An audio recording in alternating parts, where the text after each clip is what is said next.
हरे कृष्णा, राधे राधे। ऐसा क्या है वृंदावन में जो दुनिया में कहीं भी नहीं है?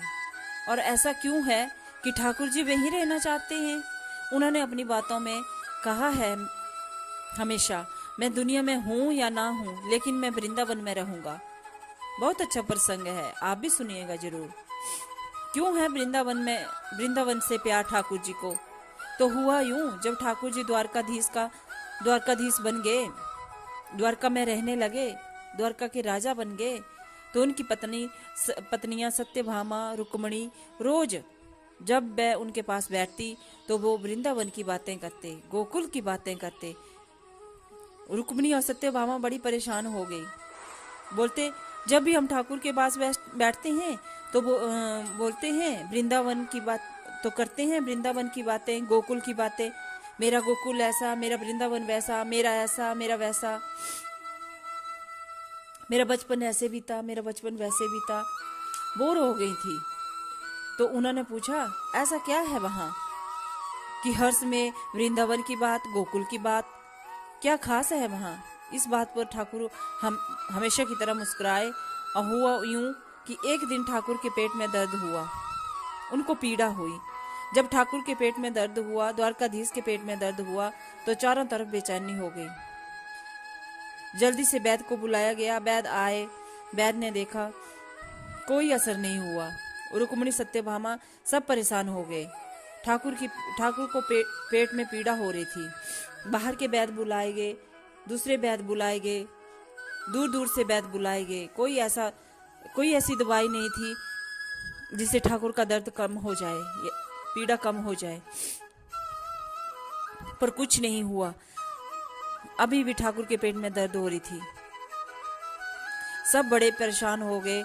तब नारद जी आए और नारद ने कहा, क्या हुआ? तब रुक्मिणी सत्यभामा ने बताया, ऐसे ऐसे ठाकुर जी के पेट में दर्द हो रही है, लेकिन कोई इलाज नहीं है। तो नारद जी ने कहा, वो त्रिलोकीनाथ हैं, बैकुंठ के स्वामी हैं, सोमेश्वर हैं, वो सब जानते हैं। उनसे पूछो कि कैसे क्या करें, आपका इलाज कैसे हो, क्योंकि ऐसी पीड़ा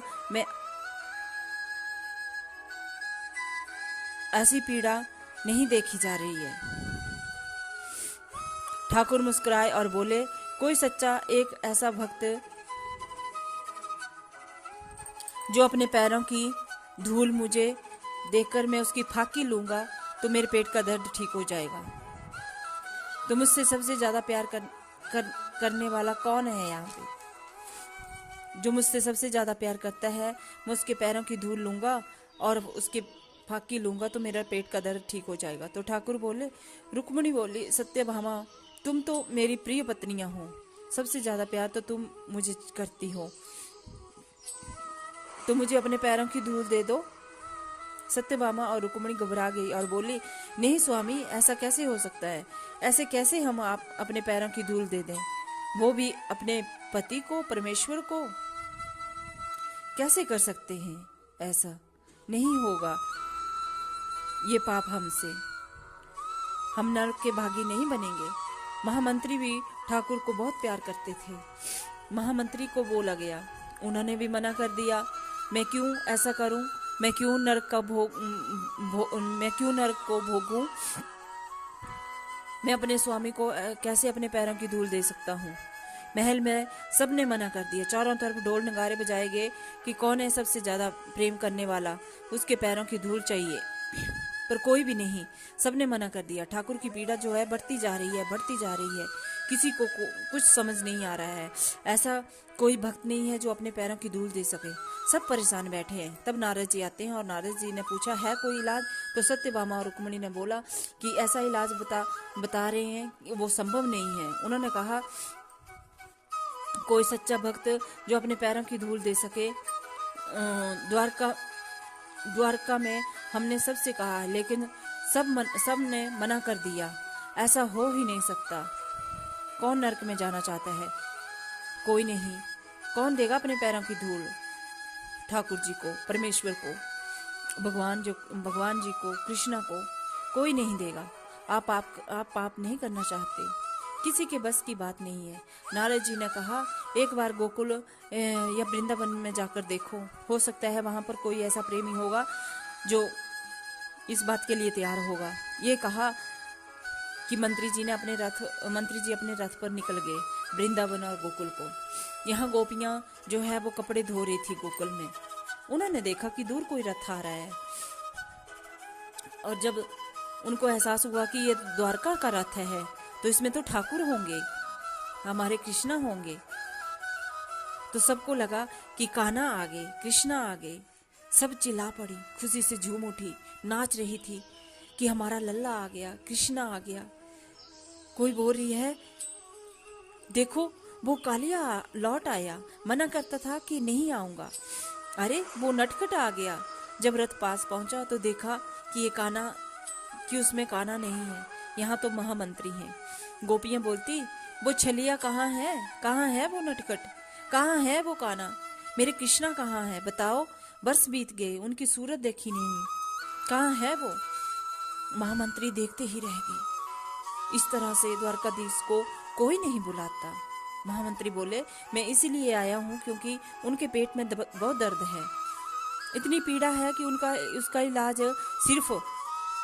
तभी गोपियां बीच से टोकती है, कहाँ है दर्द, कहाँ है पीड़ा, जल्दी बताओ, जल्दी इलाज बताओ। महामंत्री ने कहा, इलाज ऐसा है कि संभव नहीं हो पा रहा है। कोई सच्चा भक्त, कोई सच्चा प्रेमी अपने पैरों की धूल दे, उसकी फाकी कृष्ण भगवान लेंगे, तब कृष्ण ठीक हो जाएंगे। तो ऐसा कोई नहीं मिला। सभी को डर हो रहा है कि कौन नरक का भागी बनेगा, कौन पाप करेगा। अपने स्वामी को चरणों की धूल कौन देगा। महामंत्री का इतना ही कहना था। आप यकीन मानो, सभी गोपियां पीछे हटी और अपने पैरों की धूल उठा के महामंत्री को बोला, ये लीजिए और जाकर दे दीजिए ठाकुर को। महामंत्री बोले, आपको पाप का डर नहीं, आपको नरक में जाने का डर नहीं। तो गोपियां का जवाब था, उसे प्यार करते हैं हम, और जो इस लोक में उसका ना हुआ तो उसका परलोक में क्या होगा। जो प्यार करता है वो इसी लोक में करता है, जो प्यार करता है वो इसी जगह प्यार करता है।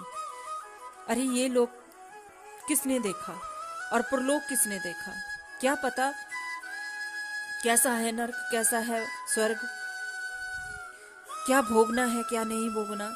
इसलिए हमारे ठाकुर में पीड़ा है, उसके लिए हम जान भी दे सकते हैं और हर बार नरक भोग सकते हैं।